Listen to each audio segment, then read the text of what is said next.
আসসালামু আলাইকুম ওয়া রাহমাতুল্লাহি ওয়া বারাকাতুহু। ইন্নাল হামদালিল্লাহিল্লাযী আ'তানা রমাদান ওয়াসসালাতু ওয়াসসালামু আলা হাবিবির রহমান ওয়া আলা আলিহি ওয়া সাহবিহি ওয়া আউলিয়াই উম্মতিহি আজমাইন, আম্মা বাদ। কাছে কিংবা দূরে, বিশ্বজুড়ে যে যেখান থেকে আমাদেরকে দেখছেন, আপনাদের সকলকে সাদর অভিনন্দন জানাচ্ছি ভাইয়া হোটেলস নিবেদিত রমাদান ও আমাদের জীবন পাওয়ার্ড বাই এটিআই টাইলস অনুষ্ঠানে। প্রিয় দর্শক, আজ ৯ রমাদান। দেখতে দেখতে রহমতের 10টি দিন বিদায় হয়ে যাচ্ছে। আজ ছিল পবিত্র জুমার দিন। এই রমাদান কারিম এত বারাকাতপূর্ণ। প্যারা নবী রাসূল কারীম সাল্লাল্লাহু আলাইহি ওয়াসাল্লাম ইরশাদ করেন, রমাদান কারিমে যে একটি ফরজ ইবাদত করবে, আল্লাহ সুবহানাহু ওয়া তাআলা অন্য সময়ের 70টি ফরজের সমান রিওয়ার্ডস আল্লাহ তাকে দান করবেন। রমাদান কারিমের একটি নফল অন্য সময়ের একটি ফরজের সমান সওয়াব আল্লাহ দান করবেন। সেই জুমার নামাজের পরে, আসরের নামাজের পূর্ব মুহূর্তে একটি মাহিন্দ্র ঘন সময়, দোয়া কবুলের সময়, আমরা সরাসরি আপনাদের বিভিন্ন প্রশ্নের উত্তর দেওয়ার জন্য এবং নির্ধারিত বিষয় আলোচনা করবার জন্য আমরা বসে গেছি। সম্মানিত দর্শক শ্রোতা, আপনারাও রেডি থাকেন প্রশ্ন করবার জন্য এবং আমাদের আলোচনা শুনবার জন্য। আজ আমরা যে বিষয়টি নিয়ে আলোচনা করব তা হচ্ছে তাওবা কবুল ও রহমত লাভের মাস রমাদান। আর এই গুরুত্বপূর্ণ বিষয়ে আলোচনা করবার জন্য আমাদের স্টুডিওতে দুজন বিজ্ঞ আলেমে দিন উপস্থিত রয়েছেন। আসুন আমরা তাদের সাথে পরিচিত হইনি। আমার ডানে রয়েছেন মহাখালী কামিল মাদ্রাসার সম্মানিত প্রিন্সিপাল ডক্টর মাওলানা মোহাম্মদ নজরুল ইসলাম আল মারুফ। আসসালামু আলাইকুম ওয়া রাহমাতুল্লাহি ওয়া বারাকাতুহু। রাহমাতুল্লাহ, কেমন আছেন? আলহামদুলিল্লাহ, আপনি ভালো আছেন? জি আলহামদুলিল্লাহ। আমাদের সাথে আরও একজন গেস্ট হিসাবে যিনি তাশরিফ এনেছেন, নারায়ণগঞ্জ আড়াই হাজারের খানকায়ে শামসিয়া চিশতিয়ার সম্মানিত পীর অধ্যক্ষ ডক্টর মোহাম্মদ গোলাম কিবরিয়া। আসসালামু আলাইকুম ওয়া রাহমাতুল্লাহ। ওয়ালাইকুম আসসালাম রহমতুল্লাহ, কেমন আছেন? আলহামদুলিল্লাহ, আপনি ভালো আছেন? জি আলহামদুলিল্লাহ, জাযাকুমুল্লাহ খায়র। আমি প্রথমে ডক্টর মারুফ আপনার কাছে জানতে চাই, আপনি জানেন যে মাহে রমাদানের আজকের 9ম দিন, মানে রহমতের একেবারে শেষের দিকে আমরা চলে আসছি। তো রহমত লাভের মাস মাহে রমাদান, এবং প্যারা নবী রাসূল আকরাম সাল্লাল্লাহু আলাইহি ওয়াসাল্লাম তিনি তো বলে দিয়েছেন যে এই মাসের 3টি প্যাকেজ। তার ফার্স্ট প্যাকেজটি হচ্ছে 10 দিন রহমতের, সেকেন্ড প্যাকেজ হচ্ছে মাগফিরাতের, এবং শেষ দশক যেটি, এটি জাহান্নাম থেকে মুক্তির। আপনি যদি আমাদেরকে একটু বলেন যে কিভাবে আমরা আল্লাহ পাকের স্পেশাল রহমতগুলো লুফে নিতে পারি, এমন কি কি ওয়ে আছে, এমন কি কি আমল আছে, সে আমলগুলো যদি ধারাবাহিকভাবে কোরআন এবং সুন্নাহর আলোকে বলতেন প্লিজ। শুকরান। আলহামদুলিল্লাহ ওয়াসসালাতু ওয়াসসালামু আলা রাসূলিল্লাহ ওয়া বা'দ। অত্যন্ত প্রাসঙ্গিক একটি বিষয় এবং বারাকাপূর্ণ একটি বিষয় রমাদান। আমরা জানি যে রমাদান শাহরুল কোরআন, শাহরুল কিয়াম ওয়া সিয়াম, শাহরুল সাদাকাত, শাহরুল মুওয়াসাত, শাহরুল বিররি ওয়াল ইহসান ওয়া শাহরুল মুওয়াসাত। মাশাআল্লাহ। আর আপনি যেভাবে শুরু করেছেন, আউয়ালুহু রাহমাহ ওয়া আওসাতুহু মাগফিরা ওয়া আখিরুহু ইতকু মিনান নার। প্রথম 10 দিন রহমতের পয়গাম নিয়ে রমজান আগমন করেছে। এরপরে মাগফিরাতের জন্য হাতছানি ডাকছে আমাদেরকে, ডাকছে। আল্লাহ সব শেষে মাগফিরাতের কথা বলা হয়েছে। তার মানে রোজাদারকে আল্লাহ সুবহানাহু ওয়া তাআলা মানে রমাদানের শেষ মুহূর্তে হলো আল্লাহ তাআলা ক্ষমা করার ওয়াদা করেছেন। তার মানে প্রথমে রহমত দিবেন, মাঝখানে ক্ষমা করে দিবেন, শেষে জাহান্নামের আগুন থেকে মুক্তি। শুধু সেভাবেই না, আমি যখন বলি এভাবে বলি, আল্লাহ রাব্বুল আলামিন যাকে রহমত দিয়ে ঢেকে নেবেন, যার প্রতি রহমত নাজিল হবে, তিনি মাগফিরাত পাবেন। আর যিনি মাগফিরাত পাবেন তার জন্য অপেক্ষা করবে ইতকু মিনান নার, জাহান্নাম থেকে মুক্তির। মানে প্যারা নবী সাল্লাল্লাহু আলাইহি সাল্লাম বলছেন যে উম্মতে মুহাম্মাদিকে শেষ মুহূর্তে হলো, শেষ ক্ষণে হলেও আল্লাহ তাআলা ক্ষমা করে দিবেন। সাহাবায়ে কেরাম জিজ্ঞাসা করলেন, আহিয়া লাইলাতুল কদর? আল্লাহ বলছে যে না, সেটা লাইলাতুল কদর না, সেটা হলো যখন কোনো আমেল, মানে কোনো শ্রমিক যখন কাজ করে তখন তার প্রতিদান কখন দেওয়া হয়? যখন তার কাজ শেষ করে। তেমনিভাবে রমাদান রোজা যারা রাখবে তাদেরকে আল্লাহ রাব্বুল আলামিন সেই পুরস্কার তাকে দান করবেন। মোহতারাম, আপনি বলতেছিলেন যে কিভাবে আমরা এটার প্রস্তুতি গ্রহণ করব। আপনি জানেন, আপনার মাধ্যমে জানাতে চাচ্ছি, যখনই প্যারা নবী সাল্লাল্লাহু আলাইহি ওয়াসাল্লাম যখন রমজান আসতো তখন তিনি কি বলতেন, লাকাদ আযাল্লাকুম শাহরুন আযীমুন কারীমুন মুবারাক। সুবহানাল্লাহ। এবং এজন্য এই তওবার বিষয়টি নিয়ে আসা হয়েছে, মানে তওবা করে সাফ হয়ে পরিপূর্ণ হয়ে আল্লাহর রহমতের প্রত্যাশী তাকে হতে হবে। যদি এবং সর্বপ্রথম যেটা দরকার নিয়াত দরকার, নিয়াত। যে রমজান মাস আসছে আমি নিয়াত করব যে আমি কোনো তারাবি মিস করব না, আমি কোরআনে কারিম যথারীতি যেভাবে পড়া দরকার সেভাবে আমি তেলাওয়াত করব, আমি তারাবি কোনোভাবেই মিস করব না। যেহেতু লাইলাতুল সিয়াম ওয়াল কিয়াম আমাদের দেশে আপনার মাধ্যমে জানাতে চাচ্ছে যে 8 রাকাত 13 রাকাত 10 11 রাকাত বা এই যে একটা ইখতিলাফাত আছে 29 রাকাত 39 রাকাত। আমি বলতে চাই যেহেতু হাদিসে আসছে যে দিনের বেলা রোজা, রাত্রিবেলা নামাজ, দিনে সিয়াম রাতে কিয়াম। কিয়াম। আর যদি কিয়ামটা সেটা যদি 20 রাকাত না হয় তাহলে তারাবি তো খতমে তারাবির সে সওয়াব তো পাবে না। খতমে তারাবির সওয়াব পেতে হলে তা 20 রাকাত কেন, যদি 100 রাকাত পড়া লাগে তো 100 রাকাত পড়বে। আল্লাহু আকবার। জি, শুনবো আপনার কাছ থেকে। আমরা আমাদের একটু পীর সাহেব হুজুরের কাছে যাই। পীর সাহেব হুজুর, আপনি জানেন যে আল্লাহ সুবহানাহু ওয়া তাআলার তো 100টি রহমত, তার মধ্যে 1 ভাগ রহমত আল্লাহ তাআলা গোটা পৃথিবীর মানুষদেরকে দান করেছেন। জি। আর 99 ভাগ রহমত আল্লাহ তাআলা তার নিজের কাছে রেখে দিয়েছেন। কিয়ামতের ময়দানে এই 99 ভাগ রহমত, দয়া এবং মায়া তিনি তার বান্দাদের প্রতি প্রদর্শন করবেন। এই যে 1টি ভাগ রহমতের কারণে একজন আরেকজনকে কি মায়া, একজন আরেকজনের জন্য জীবন পর্যন্ত দিয়ে দিচ্ছে। এই রহমতটা যদি আমরা পেতে চাই তাহলে কি কি আমল করতে হবে? তার ঈমান লাগবে, তার তাকওয়া লাগবে। আপনি কি বলবেন? অনেক ধন্যবাদ। আপনি প্রশ্নটা যে সুন্দর গুছিয়ে বলেছেন, মানে একেবারে বেসিক রহমতটুকু পাওয়ার জন্য আমাদের কি করণীয় রয়েছে, জি, মানে কিভাবে আমরা রহমতটাকে লাভ করতে পারি। রহমত দাতা যিনি, ওনার সম্পূর্ণ আনুগত্য করলেই কেবলমাত্র রহমতের আশা করা যায়। আল্লাহু আকবার। আল্লাহ রাব্বুল আলামিন বলেছেন, কুল ইন কুনতুম তুহিব্বুনাল্লাহ ফাত্তাবিউনি ইউহিব্বুকুমুল্লাহ, যে তোমরা রাসূল সাল্লাল্লাহু আলাইহি ওয়াসাল্লাম বললেন, হে রাসূল আপনি বলে দিন যদি তোমরা আল্লাহকে ভালোবাসতে চাও আমি মুহাম্মদুর রাসূলুল্লাহ সাল্লাল্লাহু আলাইহি ওয়াসাল্লামের অনুকরণ করো। তার ইত্তেবা ছাড়া উপায় নেই। ইত্তেবা ছাড়া কোনো উপায় নেই। কোনো ব্যক্তি আল্লাহর ভালোবাসা পেতে পারে না উইদাউট প্রফেট মুহাম্মদুর রাসূলুল্লাহ সাল্লাল্লাহু আলাইহি ওয়াসাল্লাম। আল্লাহর রাসূল সাল্লাল্লাহু আলাইহি ওয়াসাল্লাম রমজান মাসে কি করতেন?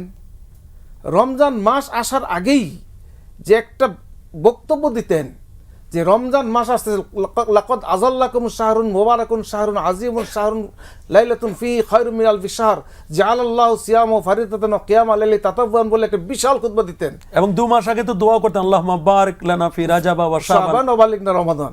মানে এই যে রমজান মাসের গুরুত্বটা যেভাবে উপস্থাপন করেছেন, ঠিক সেই গুরুত্বটাকে অনুভব করে আমরা যদি আমাদের অন্তরের মধ্যে আল্লাহ রাব্বুল আলামিনের ভালোবাসা প্রেম নিয়ে আত্মশুদ্ধি করে আল্লাহর কাছে রহমত চাই, আল্লাহ তো বসে আছেন আমাদেরকে রহমত দেওয়ার জন্য।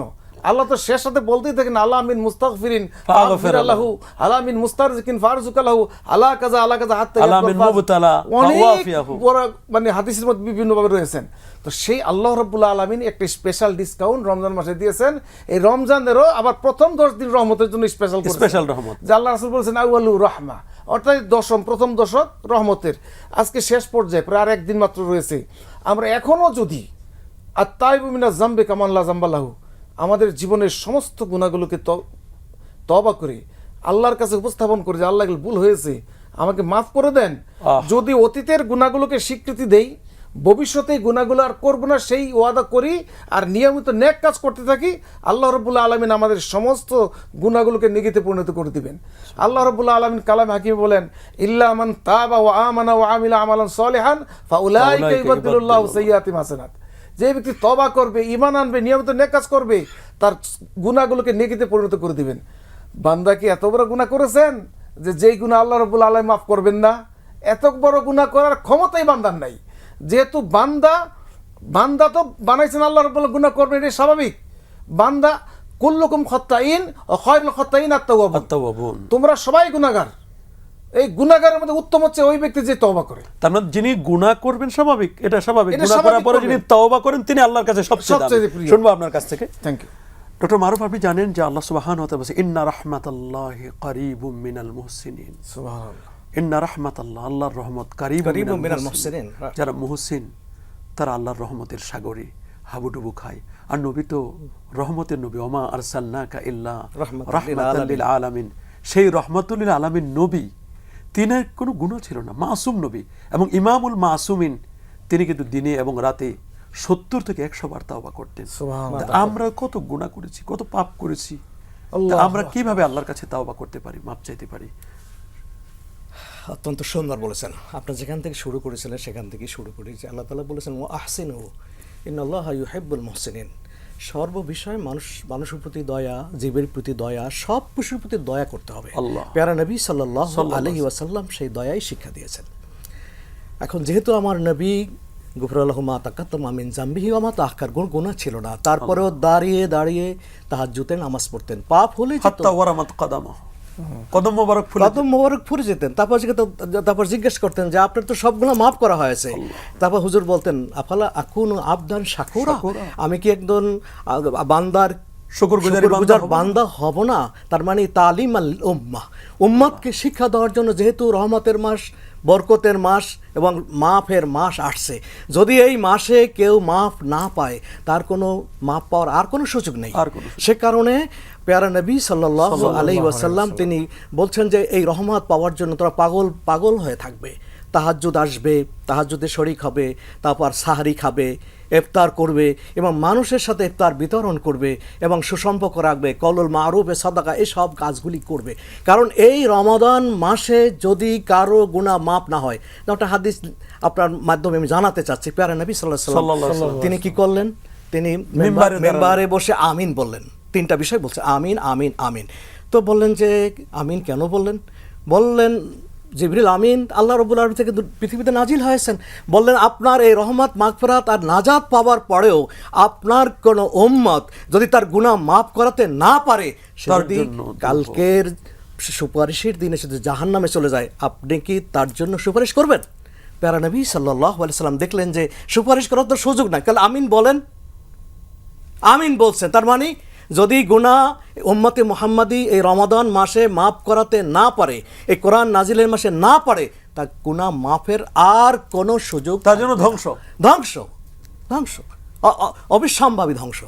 এবং আল্লাহ আপনার মাধ্যমে জানাতে চাচ্ছি উম্মতে মুহাম্মাদের জন্য আল্লাহ সুবহানাহু ওয়া তাআলা এই 11 মাসের গুনাহ কীভাবে মাফ হবে, সে কারণে আল্লাহ তাআলা এই রমাদান মাস তিনি আমাদেরকে উপহার দিয়েছেন, যেখানে মানে একদম যত সগীরা কবিরা যত গুনাহ আছে সব থেকেই তো একটা পবিত্রতা হওয়ার একটা সুযোগ আল্লাহ দিয়েছেন। এই যে গুনাহ মাফ আল্লাহ করবেন, তো গুনাহ মাফের তো অনেকগুলো ওয়ে আছে। কি কি কাজ করলে আল্লাহ গুনাহ মাফ? যেমন একটা আছে মান ফাত্তারা সায়মান কানাত মাগফিরাতাল লিজুনুবি, কাউকে ইফতার করলে আল্লাহ গুনাহ মাফ। আর কি কি কাজ করলে গুনাহ মাফ হবে? গুনাহ মাফের প্রথম তো তওবা লাগবে। তওবা যদি তওবা মানে কি শুধু আস্তাগফিরুল্লাহ? না, আস্তাগফিরুল্লাহ না। যখন সে এই রমাদান মাস শুরু করবে, কারণ যখন সে আল্লাহর কাছে সে মানে এগিয়ে যাবে, তিনি তার সেহরি করবে, ইফতার করবে, রোজা রাখবে, দিনের রাতে দাঁড়িয়ে তাহাজ্জুদের নামাজ পড়বে, তারাবির নামাজ পড়বে, তাই তওবা ছাড়া তো গুনাহ মাফ হবে না। এজন্য প্রস্তুতির জন্য প্রথম বলতে হবে আল্লাহ তুমি আমাকে ক্ষমা করে দাও। আস্তাগফিরুল্লাহ তো শিখিয়ে দেওয়া হয়েছে, একদম গুনাহ আর করব না, অনুতপ্ত হয়ে অনুশোচনা করে পরিপূর্ণভাবে অনুশোচনা থাকতে হবে, আর গুনাহ করব না, এই প্রতিজ্ঞাবদ্ধ হতে হবে। তারপরে সে নামাজ শুরু করবে, তারপরে সে বলবে আল্লাহ আমি বিগত দিনে আর এই তো রোজা আমি রাখতে পারি নাই, তোমার এই কোরআন কালামুল্লাহ একটি পড়লে 10টা নেকি পাওয়া যায়, আর এখানে বলে যে 700 গুণের থেকে বেশি নেকি পাওয়া যায়। সেই কোরআন তেলাওয়াত করার জন্য প্রস্তুতির জন্য প্রথমে তওবা। আর এই দাঁড়িয়ে দাঁড়িয়ে একটু আগে যে বলছিলাম যে তারাবির নামাজ, আহা কত বরকতের নামাজ, অথচ এটা নিয়ে কত ইখতিলাফ না করি। আমরা কোনো ইখতিলাফ করব না, আমরা বিশ্বাকাত্তারা করব। ধন্যবাদ আপনাকে। আমরা একটি ফোন অপেক্ষা করছি, দেখি কে আছেন লাইনে। জি আসসালামু আলাইকুম ওয়া রাহমাতুল্লাহ। আসসালামু আলাইকুম। ওয়া আলাইকুম আসসালাম। জি আপনার প্রশ্নটি বলুন প্লিজ। আপনারা জি চমৎকার অনুষ্ঠানের জন্য ধন্যবাদ। আমার প্রশ্ন, আমরা কিভাবে খুব সহজ পদ্ধতিতে তওবা করলে আমাদের গুনাহ মাফ করাইতে পারবো? নাম্বার 1। নাম্বার 2, এই যে রোজা পাইলাম, আমাদের গুনাহ মাফ করাইতে পারলাম না, ঠিক মতো যাকাত দিলাম না, ঠিক মতো নামাজ পড়লাম না, এই যে একটা বিষয় আছে, এই ব্যাপারে একটু বলবেন। আর দ্বিতীয়ত, এই রোজার সময় আমরা আমার বাপ মাদের গুনাহটা কিভাবে মাফ করাইতে পারবো? অনেক ধন্যবাদ। জি ধন্যবাদ আপনাকে। আপনি দেখতে থাকেন, আমরা আপনার প্রশ্নের উত্তর নিয়ে যাচ্ছি। পীর সাহেব হুজুর, আপনি জানেন যে এই যে প্রশ্নগুলো শুনলেন, সহজ পদ্ধতিতে তওবা, আপনি তো আপনার সহজ পদ্ধতিতে তওবা হচ্ছে ইখলাসের সাথে, আখলিস দীনাকা ইয়াকফিকাল আমালুল কলিল, যে আপনি ইখলাসের সাথে যদি অতীতের গুনাহগুলোকে ছেড়ে দিয়ে, অনুতপ্ত হয়ে ছেড়ে দিয়ে নিয়মিত ইবাদত বন্দেগীগুলো, আল্লাহর দাসত্ব, ওয়ালা তামুতুন্না ইল্লা ওয়া আনতুম মুসলিমুন, আল্লাহর কাছে সম্পূর্ণ আনুগত্য করে তওবা করে নতুন করে কাজ করতে শুরু করেন, অতীতের সমস্ত গুনাহগুলো আল্লাহ রাব্বুল আলামিন মাফ করে দিবেন। কাজী সানাউল্লাহ পানিপথী একটা কথা বলছেন উনি, যে ইয়া আইয়ুহাল্লাযিনা আমানু তুবু ইলাল্লাহি তাওবাতান নাসুহা। খালেস তওবাটা কি? উনি বলছেন যে আল্লাহ ইয়াউদা ইলা দামবে, কোনো গুনার দিকে তওবা করে ফিরে না যাওয়া। কেমন? একটা ওলান থেকে, গাভীর ওলান থেকে দুধ দহন করার পরে ওই দুধ আবার ওলানে আবার প্রবেশ করানো, এটা যেমন ইম্পসিবল, অসম্ভব, সেম টু সেম গুনাহ থেকে তওবা করার পরে আবার ওই গুনায় ফিরে যাওয়া সম্ভব। এরকম তওবা করতে হবে। এরপরে কি আর পদক্ষেপ আছে? আজমত এবং দৃঢ়তার সাথে করতে হবে। দ্বিতীয় প্রসঙ্গটা হচ্ছে যে আপনি নিয়মিত, মানে আপনি টোটাল জীবনটা 24 আওয়ার্স আপনি আল্লাহ রাব্বুল আলামিনের কাছে নিবেদন করে দিবেন। সকালে যখন ঘুম থেকে উঠে ফজরের নামাজ পড়বেন, ফজরের নামাজের পরে আল্লাহ বলছেন ফাইজা কুদিয়াতিস সালাতু ফান্তাশিরু ফিল আরদি ওয়াবতাগু মিন ফাদলিল্লাহ। আপনি জীবিকা পর্যন্ত চলে যাবেন, বিসমিল্লাহি ওয়া বারাকাতুল্লাহ বলে আপনি চলে যাবেন। ওযু, নামাজ, রোজা, হজ, যাকাত যা আছে সব ইবাদতের অন্তর্ভুক্ত। নিয়মিত জিকির করবেন, তাসবিহ করবেন, তাহলিল করবেন, এই সবগুলো তো হাদিস দ্বারা সাবেত। এখন জিকিরের প্রতি কারো কারো অ্যালার্জি আছে না, আপনি জিকির করতেই হবে। এই রমজান মাস কোরআন নাজিলের মাস, কোরআন নাজিলের বরকতে গোটা সৃষ্টি জগতে তো উদ্ভাসিত আলোকিত। সেই কোরআন তেলাওয়াত করতে হবে, কোরআন শিখতে হবে, শিখাইতে হবে, কোরআনকে ভালো করে অনুধাবন করতে হবে। মানে কোরআনকে ভালো করে অনুধাবন করতে হবে, নিজে শিখবো, আমাদের সন্তানদেরকে শুনবো আপনার কাছ থেকে। ডক্টর মারুফ, আপনি জানেন যে ওনার আরেকটি প্রশ্ন ছিল যে ঠিকমতো জাকাত দিলাম না, তারপরে মা বাবা কিভাবে মাপ পেতে পারে, কি করতে পারি আমরা? আসলে কি আসলে কি ওই ব্যক্তি তো তৈরি হয় নাই। যেমন নাকি আমি একটু পিছনে যাওয়া লাগবে, সে তৈরি তো হয় নাই। যেমন রমাদান মাসে 4টি কাজ বেশি বেশি করতে বলা হয়েছে। সংক্ষেপে যদি বলি, একটি হলো ইস্তেগফার, আস্তাগফিরুল্লাহ আস্তাগফিরুল্লাহ, ইস্তেগফার। তারপর বলছে লা ইলাহা ইল্লাল্লাহ, কালেমা শাহাদাত। আর দুটি হলো আল্লাহুম্মা ইন্না নাসআলুকাল জান্নাতা ওয়া নাউযু বিকা মিনান নার, আমি জান্নাত চাই, জাহান্নাম থেকে মুক্তি চাই। এখন যদি আমি ওই মনে করেন যে আমরা যদি এমন করি যে রোজা রাখলাম, বাট রোজার যে সমস্ত বৈশিষ্ট্য লাআল্লাকুম তাত্তাকুন, তাকওয়া অবলম্বন করা, সেটা আমি অবলম্বন করলাম না। জাকাত দিলাম, এখন জাকাত মানে জাকাতের কাপড় 200 টাকায় লঙ্গি পাওয়া যায়, 300 টাকায় শাড়ি পাওয়া যায়, এটা কি জাকাত দেওয়া হলো? জাকাত কত টাকা ওয়াজিব হয়েছে, সেই সাহেবে মাল যিনি জাকাত দেবেন তিনি তো জানেন, তিনি আল্লাহ তার হিসাব করতে আসবেন না। আমার কাছে জাকাত ওয়াজিব হয়েছে, আমি হিসাব করে করে আমি জাকাত দিব। জাকাত দেওয়া যেমন ফরজ, এটা পুঙ্খানুপুঙ্খভাবে হিসাব করে দেওয়াও ফরজ। এখন যদি আমরা ওই মানে আমরা তো মানে অনেক মানুষ আছে শুধু জুমার নামাজ পড়ি, অনেক মানুষ আছে খালি শুধুমাত্র 3 ওয়াক্ত বা 2 ওয়াক্ত নামাজ পড়ি। এখন ওই যিনি তার জাকাত ভালো লাগে না, যিনি পরিশুদ্ধ হলেন, কেন কিভাবে পরিশুদ্ধ হবে? কিন্তু ইসলামের যে বিষয়গুলি আছে, মানে উদখুলু ফিস-সিলমে কাফা, পরিপূর্ণভাবে একজন মুমিনের ইসলামের প্রতি প্রবেশ করতে। আর এটা জাকাতটা হলো কান্তারাতুল ইসলাম, ইসলামের একটা শাখা, একটা ব্রিজ। এই ব্রিজ পার হয়ে তো আপনি ইসলামে যেতে পারবেন না, যেতে পারবেন না। সঠিক। আমি আপনাকে সেটাই বললাম যে জাকাত যদি হয় কমার্শিয়াল, জাকাত যদি হয় লোক দেখানো, সেটা আল্লাহ রাব্বুল আলামিন। মানে আমার সম্পদ থেকে 10-20 হাজার টাকা নিয়ে কিছু লুঙ্গি আর শাড়ি কিনে দিলাম, ফেসবুকে লাইভ করলাম, টেলিভিশনে দেখাইলাম, মানে অনলাইন জগৎকে ডাক দিলাম, এটা এই জাকাতের লুঙ্গি শাড়ি আনতে গিয়ে 2-4 জন মারা গেল। আপনার কাছে আরেকটা জিনিস আমি আপনার মাধ্যমে জানাতে চাচ্ছি, যেটা হলো যে আমার আল্লাহকে রাজি করাতে হবে। আল্লাহকে রাজি যদি না করাতে পারি, তাহলে ওই লোক জাকাত দিবে বা যিনি রাজি করাতে পারবেন না, তিনি ওই জাকাত একটু দিলে, রোজা একটু রাখলে, তিনি কোনো কাজ। আমরা প্রত্যেকটা কুল ইন্না সলাতি ওয়া নুসুকি ওয়া মাহইয়ায়া ওয়া মামাতি লিল্লাহি রাব্বিল আলামিন। ধন্যবাদ আপনাকে।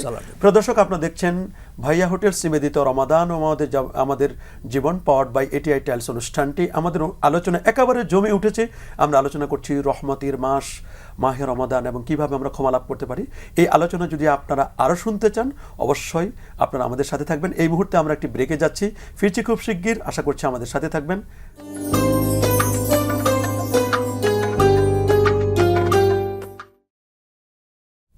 আসসালামু আলাইকুম ওয়া রাহমাতুল্লাহি ওয়া বারাকাতুহু।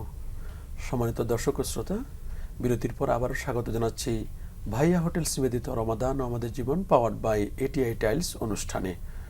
অনুষ্ঠান চলছে সরাসরি, অনুষ্ঠানটি আমাদের এখান থেকে প্রচারিত হচ্ছে। আমরা আলোচনা করছিলাম যে বিষয়টি নিয়ে, তা হচ্ছে তাওবা কবুল ও রহমত লাভের মাস রমাদান। আলোচনায় অংশগ্রহণ করছেন 2 জন বিজ্ঞ আলিমেদিন। আছেন আমাদের সাথে ডক্টর মাওলানা নজরুল ইসলাম আল মারুফ, আছেন আমাদের সাথে অধ্যক্ষ ডক্টর মোহাম্মদ গোলাম কিবরিয়া। আমরা বিরতিতে যাওয়ার আগে আমরা আমাদের ডক্টর মারুফ সাহেবের কাছে আমরা কথা বলছিলাম। আপনি আমাদেরকে বলবেন যে আল্লাহ সুবহানাহু ওয়া তাআলা আমাদেরকে তো ক্ষমা করবেন। এই ক্ষমার তো আমরা কি কি কাজ করলে আমরা ক্ষমা পেতে পারি, আপনি যদি একটু ধারাবাহিকভাবে বলতেন কি কি কাজ। একটা তো হলো ইফতার আছে, সাহারি ওয়া বিল আসহারি হুম ইস্তাগফিরুন, আর কি কি কাজ করলে আমরা ক্ষমা পেতে পারি? ধন্যবাদ। মানে এক নম্বর কথা হচ্ছে যে আমাদের আল্লাহ রাব্বুল আলামিনের কাছে ক্ষমা পাইতে হলে আল্লাহর কাছে সম্পূর্ণভাবে আত্মসমর্পণ করতে হবে। আচ্ছা, উদখুলু ফিস সিলমি কাফা, এটা ফিস সিররি ওয়াল আলানিয়া, গোপনে প্রকাশে সর্বত্র আল্লাহকে ভয় করতে হবে। এটার উত্তম প্রশিক্ষণ হচ্ছে সিয়াম সাধনা। যেমন সেই সকাল থেকে সন্ধ্যা পর্যন্ত আমরা না খেয়ে থাকি, আমরা ইচ্ছে করলে পানিতে ডুব দিয়ে খেতে পারতাম, সেটাও খাই না, একমাত্র আল্লাহর ভয়। একা ঘরে থাকি, খাই না, আল্লাহর ভয়। এই আল্লাহর ভয়টা যখন আমাদের মধ্যে, আত্মার মধ্যে সন্নিবেশিত হবে, তখন আল্লাহ রাব্বুল আলামিনের রহমত পাওয়া যাবে। দ্বিতীয় কথা হচ্ছে মানুষ দুইটা জিনিস দিয়ে তৈরি, একটা হচ্ছে রূহ আত্মা, আর একটা হচ্ছে শরীর। আত্মা এবং শরীর দুইটা জিনিস যখন পবিত্র হবে সমানভাবে, তখন বান্দার প্রত্যেকটা ইবাদত বন্দেগী কবুল হবে। শাহ ওলিউল্লাহ মুহাদ্দিস দেহলভী রহমতুল্লাহ আলাইহি লিখেছেন, মানুষের আত্মাকে নাপাক করার দুই ধরনের স্বভাব, একটা কুকুরের স্বভাব আর একটা শয়তানের স্বভাব। কুকুরের স্বভাব হচ্ছে কাম, ক্রোধ, লোভ, হিংসা, এগুলো হচ্ছে কুকুরের স্বভাব। মিথ্যা বলা, ধোঁকা দেওয়া, গীবত করা, পর নিন্দা করা, মানুষের সমাজে বিশৃঙ্খলা সৃষ্টি করা, এই সমস্ত স্বভাব যার মধ্যে আছে তার আত্মাটা নাপাক। তাহলে ব্যক্তি রোজা রাখলো, পান করলো না, খাইলো না, বিবির কাছে গেল না, কিন্তু মিথ্যা বলল, গীবত করলো, ধোঁকা দিল, তাহলে তার রোজাটা পূর্ণ হলো না। এই রোজা হয়েছে রোজার একটা কাঠামো, রোজার যে একটা অ্যাকশন, রোজার একটা লাশ হয়েছে।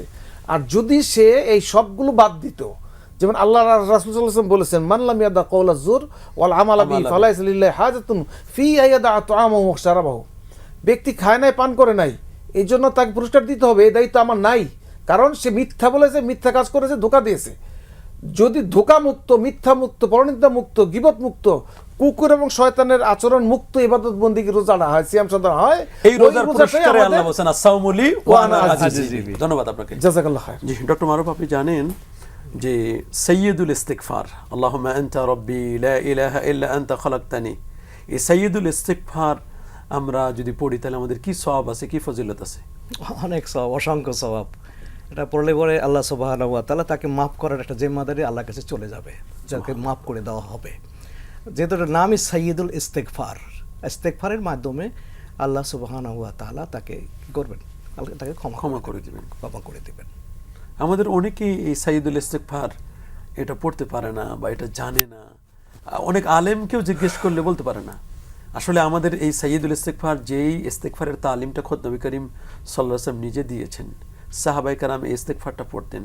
আমরা ইস্তিগফার যেন চর্চা করতে পারি, এ ব্যাপারে কি বলবেন আপনি? না, চর্চা তো খুবই প্রয়োজন। যেমন নাকি আমরা সালাম ফিরালে প্যারা নবী সাল্লাল্লাহু আলাইহি ওয়াসাল্লাম কি করতেন? আস্তাগফিরুল্লাহ, আস্তাগফিরুল্লাহ, তিনবার বলতেন, আস্তাগফিরুল্লাহ, আস্তাগফিরুল্লাহ, আস্তাগফিরুল্লাহ। সেই আমলটা সেখান থেকে ওখান থেকেই নিয়ে আসা দরকার।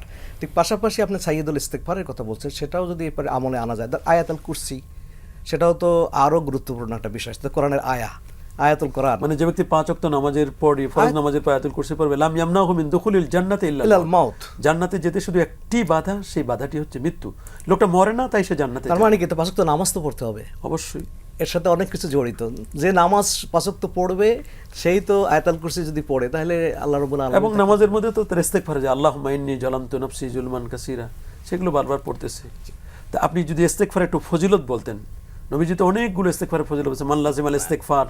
নবী করিম সাল্লাল্লাহু আলাইহি সাল্লাম তো তিনি হাদিস শরীফে এভাবে আসছে যে হুজুর সাল্লাল্লাহু আলাইহি সাল্লাম ইন্নী আতুবু ইলাল্লাহি মিয়াতু মাররাহ, 70 মাররাহ, 70 বার হুজুর তওবা করতেন, 100 বার তওবা করতেন। তো হুজুর তো কোনো গুনাহ নেই। উম্মতকে শিক্ষা দেওয়ার জন্য যে তোমরা তওবার সবকে থাকো, ইস্তিগফারের মধ্যে থাকো, কারণ গুনাহ তো ছোট ছোট হয়েই যায়। গুনাহ কিন্তু হচ্ছে ইনতাজতানিবুল কাবায়রা মা তুনহাউনা আন নুকাফিরু আনকুম সাইয়্যাতিকুম ওয়া নুদখিলুকুম মুদখালান কারীমা। এই যে একটা বিষয়। আবার হাদিস শরীফে এমনটা আসছে যে রমাদান ইলা রমাদান, আল জুমআ ইলাল জুমআ ওয়া সালাওয়াতুল খামস মুকাফফারাতুন লিমা বাইনাহুন্না। এর মাঝে যে ছোট ছোট গুনাহগুলি হয়, এগুলি আল্লাহ তাআলা ক্ষমা করে দিবেন। জি, ধন্যবাদ আপনাদের দুইজনকে, খুব চমৎকার আলোচনা করছিলেন। ধন্যবাদ। প্রিয় দর্শক, আমরা একেবারে অনুষ্ঠানের শেষ পর্যায়ে চলে এসেছি। আপনারা দেখছেন ভাইয়া হোটেলস নিবেদিত রমাদান ও আমাদের জন্য পাওয়ার্ড বাই এটিআই টাইলস অনুষ্ঠানটি। আমরা আলোচনা করছিলাম ক্ষমা লাভ এবং ইস্তেগফারের। রাসূল আকরাম সাল্লাল্লাহু আলাইহি ওয়াসাল্লাম তিনি বলে দিয়েছেন, মান লাজিমাল ইস্তেগফার জাআলাল্লাহু লাহু মিন কুল্লি যিকরিন মাখরাজা।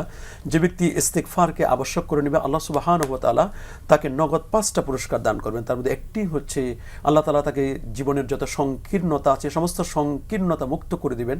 2, অমিন কুল্লে হাম্মিন ফারাজ, আল্লাহ তাআলা যত হাইপারটেনশন আছে, তার চিন্তা টেনশন আছে, সবগুলোকে দূর করে দিবেন। এবং আল্লাহ পাক রব্বুল আলামিন তার জটিল কঠিন রোগ থেকে আল্লাহ তাআলা তাকে মুক্তি দান করবেন। এবং 4 নম্বর হচ্ছে আল্লাহ পাক রব্বুল আলামিন আপদ বিপদ গজব থেকে আল্লাহ তাআলা তাকে হেফাজত করবেন। আর 5 নম্বরটি হচ্ছে আল্লাহ সুবহানাহু ওয়া তাআলা তাকে মুস্তাজাবুদ দাওয়াত বানাবেন। আমরা শেষ করব একটি ঘটনা দিয়ে। ইমাম আহমদ বিন হাম্বল, যিনি 12.5 লক্ষ হাদিসের পণ্ডিত ছিলেন, তিনি একবার একটি মসজিদে আসলেন। তো মসজিদে এসে তিনি এশার নামাজের পরে তিনি একটু বিশ্রাম নেবেন, মনে করছিলেন সারা রাত এখানে থাকবেন, তাওবা করবেন, ইস্তেগফার করবেন। কিন্তু দুর্ভাগ্যক্রমে মুসল্লিদের মধ্যে যারা খাদেম ছিল তারা বুঝতে পারে নাই, ইমাম আহমদ বিন হাম্বলকে বের করে দিলেন। প্রচণ্ড শীতের রাতে ইমাম আহমদ বিন হাম্বল বের হয়ে একটি রুটি বিক্রেতা, যিনি রাস্তার পাশে রুটি বিক্রি করছিলেন, তার চুলার পাশে তিনি একটু জায়গা চাইলেন, তাকে জায়গা দেওয়া হলো। তিনি সারা রাত সেখানে তাহাজ্জুদ পড়লেন, হাদিসের তেলাওয়াত করলেন। কিন্তু দেখলেন ওই যে রুটি বিক্রেতা, তিনি শুধু আস্তাগফিরুল্লাহ আস্তাগফিরুল্লাহ আস্তাগফিরুল্লাহ পড়ছেন। সকালবেলা যখন হলো, তখন ইমাম আহমদ বিন হাম্বল বিদায় হয়ে যাবেন। বিদায় বেলা ওই যুবককে জিজ্ঞেস করলেন, যুবক, তুমি যে সারাটা রাত ইস্তেগফার পড়লা, তুমি উনুনে চুলায় যখন এক একটা করে রুটি দিচ্ছ, আর তুমি শুধু আস্তাগফিরুল্লাহ আস্তাগফিরুল্লাহ বলছো, তুমি আস্তাগফিরুল্লাহর বিনিময়ে কি পেয়েছো? যুবক দ্ব্যর্থ কণ্ঠে বলল, জীবনে যত আমল করেছি, আমলগুলো আল্লাহর দরবারে কবুল হয়েছে বলে একটা নিশ্চয়তা আমি কিছুটা হলে পেয়েছি। আর জীবনে যত দোয়া করেছি সব দোয়া কবুল হয়েছে, শুধু একটি দোয়া বাকি আছে। তখন আহমদ বিন হাম্বল বলল, আমি তো মুসাফির, আমি তোমার জন্য দোয়া করে দিব, বলো তো তোমার কোন দোয়াটা বাকি আছে এখনো? তখন যুবক বলল, আমার জীবনের একটা আশা, আমি একজন বিখ্যাত আলিম ইমাম আহমদ বিন হাম্বলের সাথে আমি দেখা করতে চাই, আমি তার সাথে দেখা করতে পারবো কিনা আমার ইন্তেকালের আগে, আমার এই দোয়াটা এখন পর্যন্ত কবুল হয় নাই। তখন ইমাম আহমদ বিন হাম্বল বলেন, যুবক, তুমি নিশ্চিত হও, আজকে এই মুহূর্তে তোমার এই দোয়াটি আল্লাহর দরবারে কবুল হয়ে যাচ্ছে। তুমি যে ইমাম আহমদ বিন হাম্বলের সাথে দেখা করে মরতে চাচ্ছ, আনা আহমদ ইবনে হাম্বল, আমি হচ্ছে ইমাম আহমদ বিন হাম্বল, দেখো আমাকে ভালো করে দেখে নাও। তখন তিনি দেখে তার কপালে চুমু খেলেন, তার সাথে মুসাফা করলেন, মুআনাকা করলেন এবং বললেন, আমার জীবনের ইস্তেগফারের বদৌলতে আল্লাহ তাআলা আমার জীবনের গুনাহগুলোকে মাফ করে দিবেন এবং আপনার সাথে যে দেখা করেছে আমার দোয়াটা আল্লাহ কবুল করে নিয়েছেন। আর দোয়া মুখ্যুল ইবাদা, দোয়া হচ্ছে ইবাদতের মগজ। আমরা বেশি বেশি করে আল্লাহ পাকের কাছে দোয়া করব, আমরা ইস্তেগফার করব। আল্লাহ পাক রব্বুল আলামিন আমাদেরকে ইস্তেগফারের উপর ইস্তেকামত থাকার তৌফিক দান করুন। আজ পর্যন্তই, দেখা হবে আগামী অনুষ্ঠানে। সে পর্যন্ত সকলে ভালো থাকুন, সুস্থ থাকুন। আসসালামু আলাইকুম ওয়া রাহমাতুল্লাহি ওয়া বারাকাতুহু।